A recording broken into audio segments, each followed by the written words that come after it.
What's up, guys? Welcome to TFGoose Gaming. I'm TFGoose here with Vendetta. Say hey, Vendetta. Hello. Hello.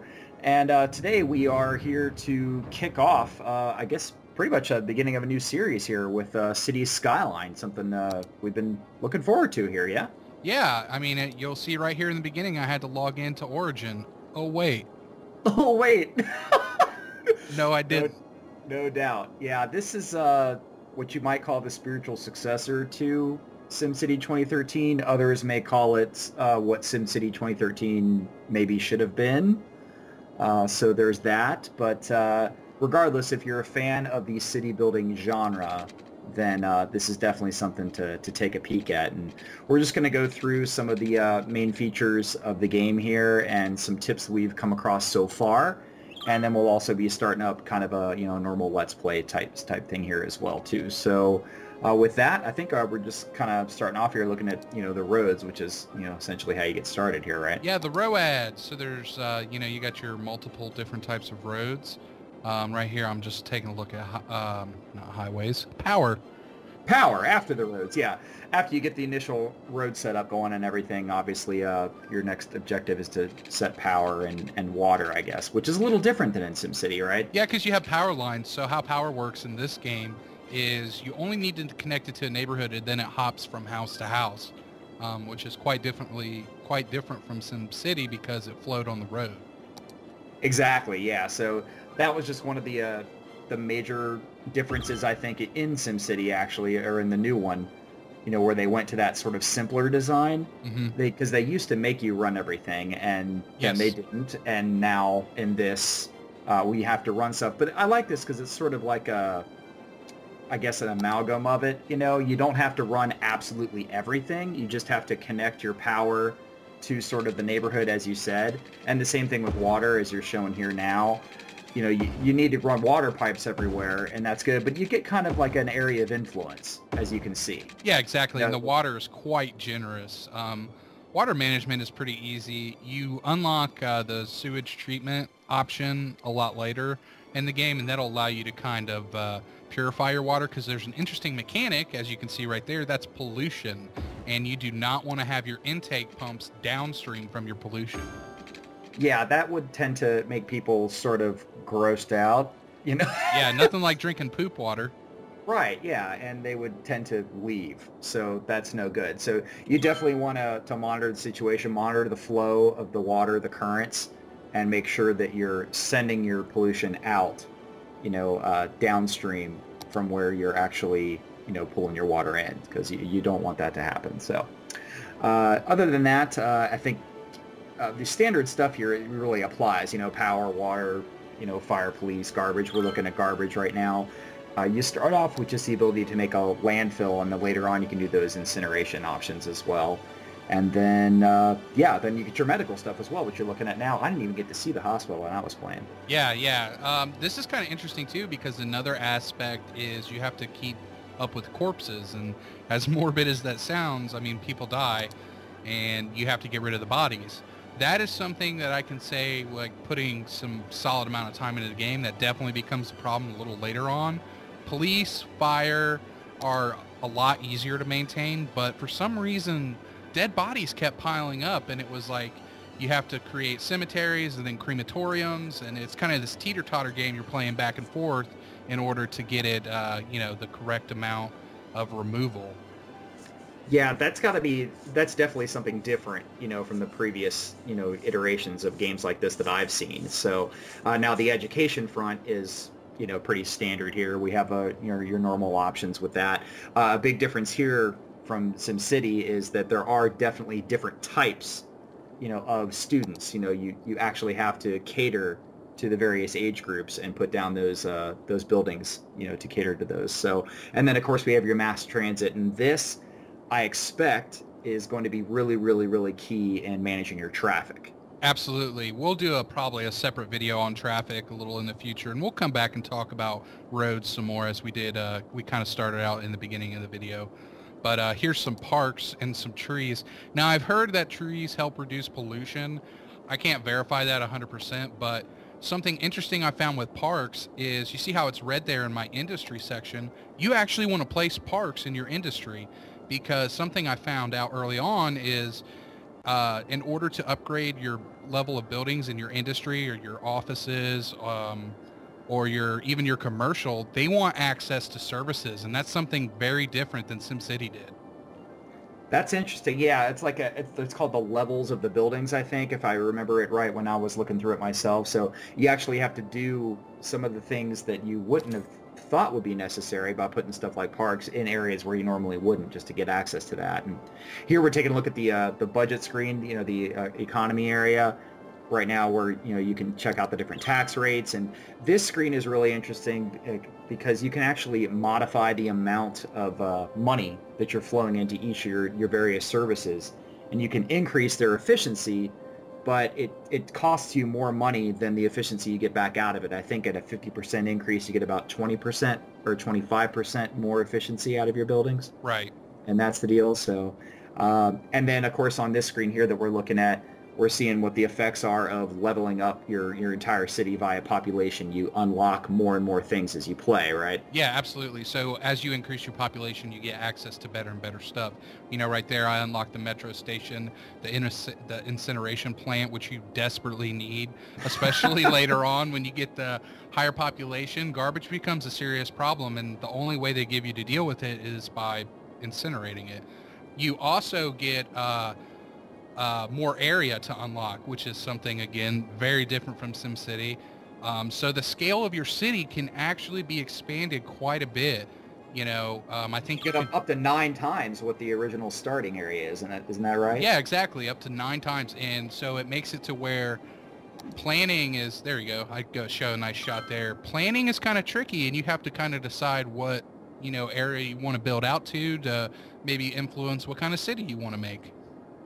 Exactly, yeah, and of course there's various maps that ship with the game. There's around I would say about 10 or so that come with the game, and then it has Steam Workshop support built in very, very nicely, I have to say. As far as allowing other people to make maps, and there's mod support, and it's going to be really, really interesting to see what people do with their maps, because there actually is an editor as well. You can get in here and shape the land and create a sort of a custom map. Now, once you're in the game, there's no land shaping tools, so you have to get everything handled before that, I believe. Yeah, correct. Yeah, but still, I mean, I can't imagine that there's not going to be just hundreds and hundreds of different maps that you can have available here in the next days, weeks, and months that this game starts to pick up. I think about an hour after release, there was like 40,000 people playing this on Steam today. Yeah, so. In North America, this is actually made by a European studio, if you guys weren't aware. If you can tell by looking at the date time in the bottom left, we got a chuckle out of that. Yeah, that's actually August 5th, 2018 is what it says down there.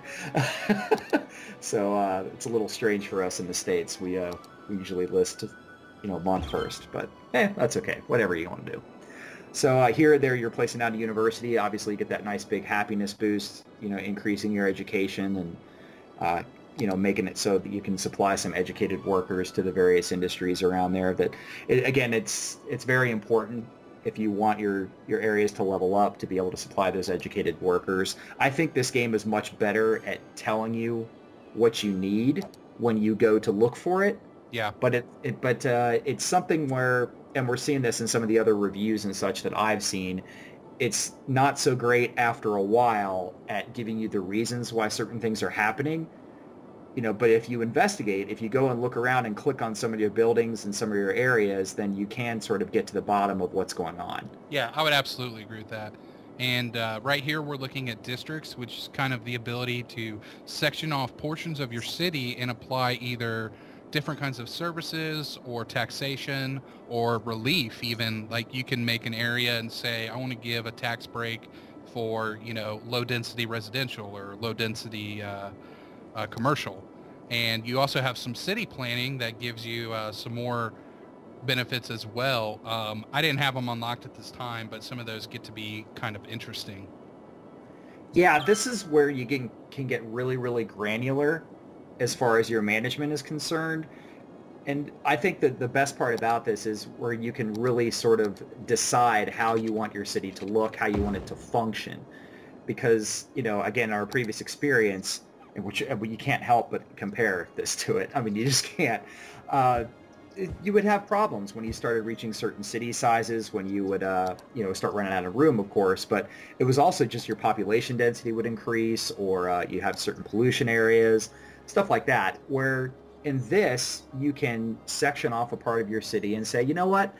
I don't want to have high rises here. I want to limit the population here, or I want to say this is high density and this is low density, and the game will respond. So, for instance, something I'm doing with mine is, I want the outskirts of the city to be neighborhoods, to be those sort of suburban areas that, we're all used to generally. Yeah. And then a downtown area that's defined where you get your high rises and you get your big commercial and industry buildings going, and you can actually cordon those areas off and, give bonuses and relief efforts if necessary, as you were just saying, or even just control that population. And I think that's awesome, from just an aesthetic view, and also just for keeping the thing functional. Because as we know, if things get out of control, then your traffic goes to putt, and then your city is pretty much toast. Yeah, you can kind of see it here a little bit. My highway entrance and exit really needed to be upgraded. And traffic flow, I think, honestly, is probably a little easier to manage in this game because you have so many more mass transit options. The metro is fantastic. What this game really reminds me of is like a hybrid between SimCity 4 and the new SimCity, but with a different flair to it, because they took so many of the features that people really wanted in the next SimCity and brought it to this game, and it looks and plays really well. I mean, it's a lot of fun. Yeah, so far, I mean, it's really, really enjoyable. And this is a game that, I saw kind of coming on the radar for a while, and you did as well. And I kind of had a bad taste in my mouth with the last couple of experiences I've had with these types of games, most notably that one, And so I wanted to believe that this was going to be great, but I kind of was leaving the jury out for it, but the beta has been running for a while. There's been a lot of articles and videos and stuff available for it, if you guys have seen those. But, we wanted to go ahead and get our hands on it. And once we started playing around with it here, just today, it really, really shined, and it just feels intuitive. It feels like a game that, I mean, especially if you're familiar with this format, that you're going to be able to jump in and start playing. And it's not punishing at all. If there's any issue with the game that I would say so far is that the challenge, if you're familiar with city building games, is not too tough so far. Yeah, so far. But there is actually a hard mode that's actually built in. There is a mod that's built into the game that you can activate hard mode, which is kind of wild too. And I imagine we'll check that out at some point too. So here you're checking out some of the statistics on the city statistics screen, and yeah, I just love the amount of detail you can have here. Yeah, this is cool. It kind of adds, you can kind of figure out what's going on. You can play with the different overlays, over time and see what's going on. Kind of back to your point, though, one of the problems I had in my city is I could not figure out for the life of me why my population was stagnant, because I had started to branch out. I had kind of figured, I needed to get to the point where you can, build on the other plot of land. Turns out I needed to connect the highway. And as soon as I did that, bam, I started getting a huge influx of people. Gotcha. Yeah, that's something you'll have to incorporate as you buy those extra land pieces, which you unlock as you increase your population. But then, yeah, you can get to the point where it'll just stall out if you don't remember to connect up your highways. And one little thing I will just mention, since it popped up there a second ago too, was this game does incorporate Steam Cloud saving, which is right out of the box, which is awesome. So oh my God, who would have thought? I know, amazing. Like, so you don't have to worry about, keeping track of a save file and such, as long as you're comfortable keeping your game on Steam, which honestly, it's pretty much the most trusted platform in online gaming, for PC, that is. So I don't see any reasons why you wouldn't want to do that. But hey, if you really, really, really want to keep it on an external or something, go for it. But I'm fine just clicking the Steam Cloud button myself. So yeah, I personally have never had any issues with the Steam Cloud, but I'm sure mileage varies. Yeah, absolutely. So, but generally speaking, I would just say, even from an overview perspective, some of the graphics and stuff here, there's some areas where it's It's not as sharp as stuff as I've seen before, but in other areas it's better, including just little details like, animations of things, running the individual people running around here too is what, also really nice. Something that's really cool on this game, you can actually click on any one of those people and they are persistent. They stay in the world. They really do live at a place. They work at a place, and you can find them again. Yeah. You can click on them, and then if you find that person again in the city, they'll still be there as long as the house that they're in remains. If you demo the house, then, well, they're gone. But even if you demo or upgrade the place where they work, they'll just find somewhere else to work, as soon as something is available. So it's kind of cool in that respect, that it does feel like a more of a living, real population in that sense, which I dig. I think that's a cool addition, and again, something that was missing in other games. So kind of cool. I do love this view too, that you're just kind of able to zoom around and see what's going on. And sometimes it pays to just slow down the game and not, step forward in the triple speed. Yeah. Just to kind of check things out and see how things are going. I mean, even at slow speed, the game moves, about a day every 10 seconds? Yeah, it moves pretty quick. Something I would like to personally find out or see if it's something you can adjust is industry tends to pollute the ground, and I don't know if there's a way to clean that up.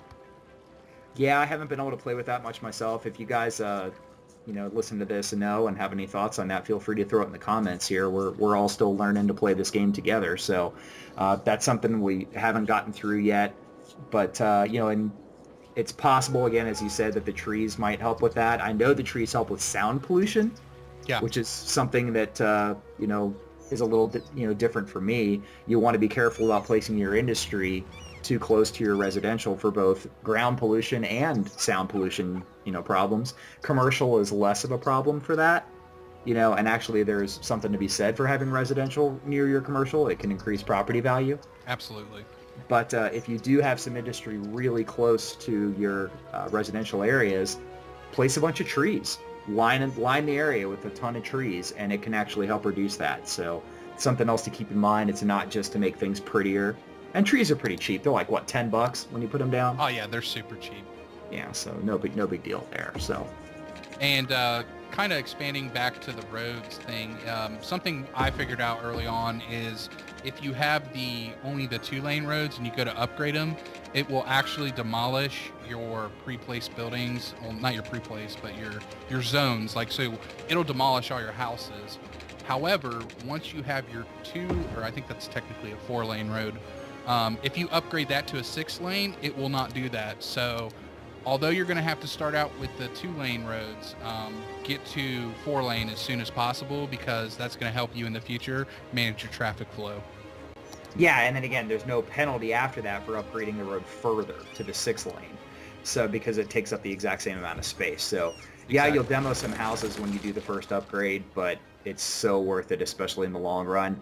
Personally, I think it's worth it right when you upgrade those roads, or right when you get the chance to upgrade those roads, to go ahead and do that before you even build anything else. Use some of your funds to go ahead and get that infrastructure in, because guys, seriously, having the road infrastructure, the traffic infrastructure created correctly from the word go will do nothing but help you in the long run.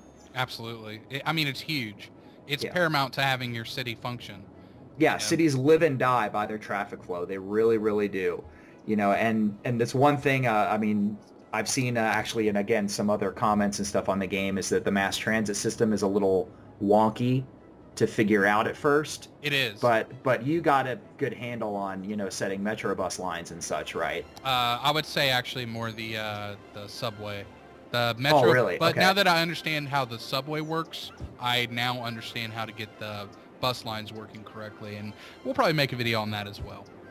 Yeah, I think that it would benefit from that. So we want to give it the basic overview here, but be on the lookout for that soon too, guys, because we want to get that out there, because again, if you can master transportation, especially it seems in this game where money isn't really that big of a deal. As long as your city is functioning and people are getting around, the money's going to come. Yeah. It's not a big deal. You're cranking 5,000 a tick here, which isn't too bad. And I know you played this game out for another, couple hours beyond this point, and you were rocking what, like 12K or something? Yeah, 12K. Every tick, and you were over like 1.3 million or something? Yeah, actually, before reserve we cash. started making this video, I was up above 3.5 million with over 30,000 residents. Okay, yeah, so you can really start, kicking on it and, not really worry about that. So, but anyway, guys, we just want to give you that quick preview. And again, we'll have a lot more videos on this game coming pretty soon with tips and some Let's Play and everything. In the meantime, let us know what you think. And we will be back at you soon. Thanks for watching.